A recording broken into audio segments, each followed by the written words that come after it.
Is there anything else you would like to talk about or plug before we go?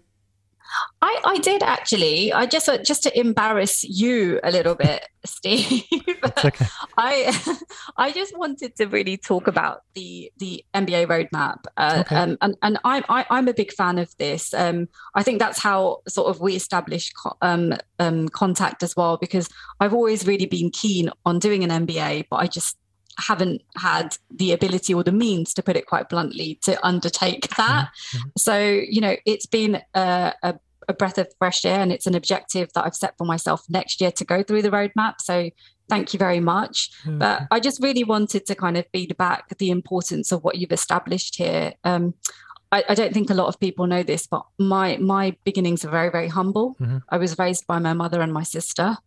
And my mother worked 3 jobs to put me through higher education so that I would graduate with little debt, Hmm. essentially. And basically, and my master's was employer funded as well Hmm. through Hmm. scholarship. So I think when I heard about the MBA roadmap, I was just really filled with joy about how you're making this a possibility for so many individuals that would want access to a resource like this. So Yeah. I just really wanted to plug that. Everyone, please check it out. And hopefully others can start in January 2022, You can and start we whenever you can want. work through it together. But so the big thing for me, my mum raised 2 boys, and it was just, it was a struggle. I remember when I was at uni, my friends, because again, I was the poorest kid in our class, probably, you know what I mean? But even at lunchtimes, people would want to go to Weatherspoons and get lunch, and I was always like, I was worried about paying for it. And it was just funny that when you've been through that and you know what it's like to worry about paying for stuff and money and whatever, one of my big things is when we've both been through our careers, we've had to learn stuff from scratch. Yes, you've had mentors help you and that kind of thing, but it's a hard gig to do it the old fashioned way and get books and learn what to learn and have to go through it. But yeah, the big one for me is both cost. The fact that honestly, I think it's 99% of people around the world can't afford business education. I think one of my big things is that I remember when I first wanted to set it up, I did have someone say to me, and YouTube might block this, I might bleep it out, or David, if you edit this, just cut the swear word out. But someone actually said to me, Steve, who the fuck do you think you are to even try and do something like this?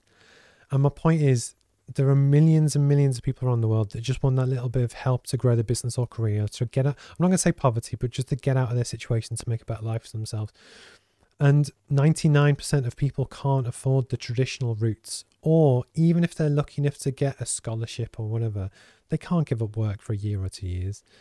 They already look after their kids, they work multiple jobs.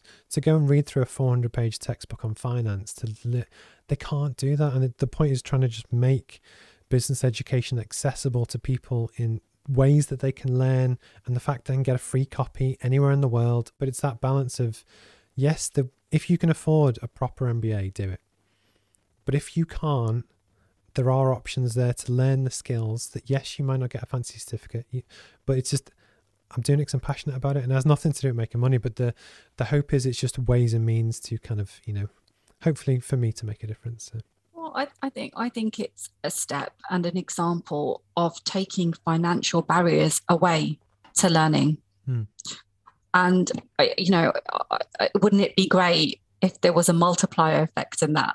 Yeah. More and more people started doing that, because it is a barrier at the moment, and it just goes back to what we were talking about, apprenticeship schemes and things as well, and not really totally being focused on the conventional ways of learning, Yeah. and sort of getting that accreditation. So I think this is what's needed. One of my other pet peeves is that people think that poor people aren't smart. Yep. Which is savage, Totally. but it's true. If you have a Scouse accent, or you're from Newcastle, and you go to a school where people don't have high expectations, they're going to put you in a box. They're going to cap you to be at that level. And I just want a way that people, if you're from anywhere in the world and you discover it on YouTube or Instagram or Twitter or whatever, get in touch. You can have a completely free copy just to help you do whatever it is you want to do. And that's the big thing. And I think when I get good feedback from people in Ukraine, Ghana, Nigeria, it's in 25 countries now. And it's that balance of, it's all self-funded. Nobody's giving me any money to do it, but it's the principle behind it. That, so I officially have a buy one, gift one initiative, but in practice, it's like buy one, gift like 10.